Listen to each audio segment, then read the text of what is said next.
So one of the issues I've found that that happens when I'm teaching somebody new martial arts, especially when it comes to striking and punching, is that there's a lot of difficulty with, or a lot of problems revolving around conditioning.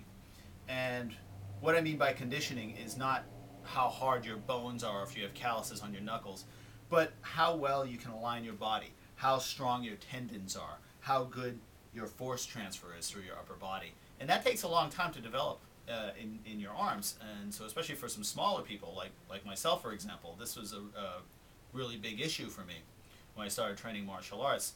Every time I'd hit something, I'd get a sprain, or I'd really be hurt the next day or something of the sort.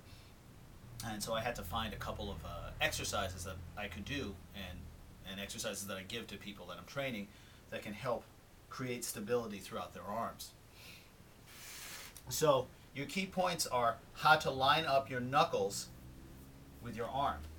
Right? So you should be able to draw a straight line from wherever your knuckles are all the way up into your shoulders. Right? See the different positions. Right? If I'm in a bad position, if I'm like this and I want to hit my top two knuckles, there's no straight line there. I'm just going to that's a hurt wrist right there.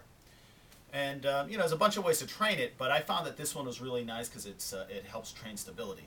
It's taking a Qigong posture. It's a hands down or bench position posture. We're going to do it on the actual knuckles.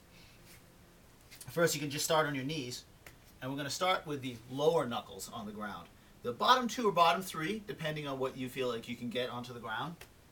Right onto the ground, shoulders down, and upper back is slightly rounded, dropping the hip under, just to let the weight drive through into the hands. All right, and if you're comfortable with that, you can step back onto the balls of your feet, right, dropping under, and keeping this rounded body. We don't want a flat body here. Nice and rounded, curved power into the arms. All right, and just holding the position. See, I'm holding the position. I'm teaching my body to be stable. I'm checking it out. Okay, knuckles are lined up with shoulders, and then I can change it. Right, change it, change my weight, make sure that my shoulders are right over the knuckles, or I can change the position altogether.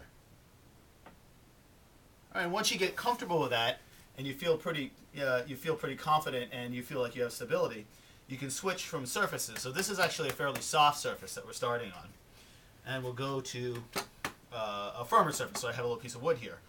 Now, a couple points: you want to make sure that your hands are clean when you do this. You want to make sure the surface that you're doing this is clean. This is the only wood I could find. It's not terribly clean, so the next post will probably be how I got tetanus from doing this.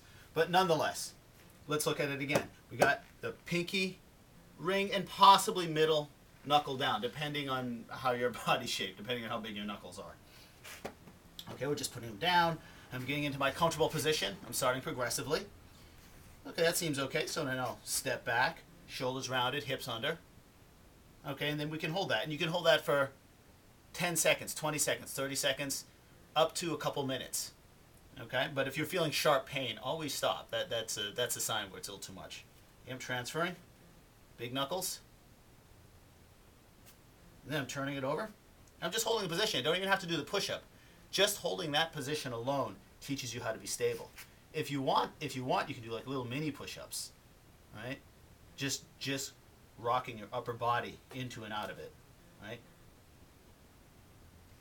So that kind of emulates an opening and closing that you do, or a contraction and extension when you're doing an actual strike.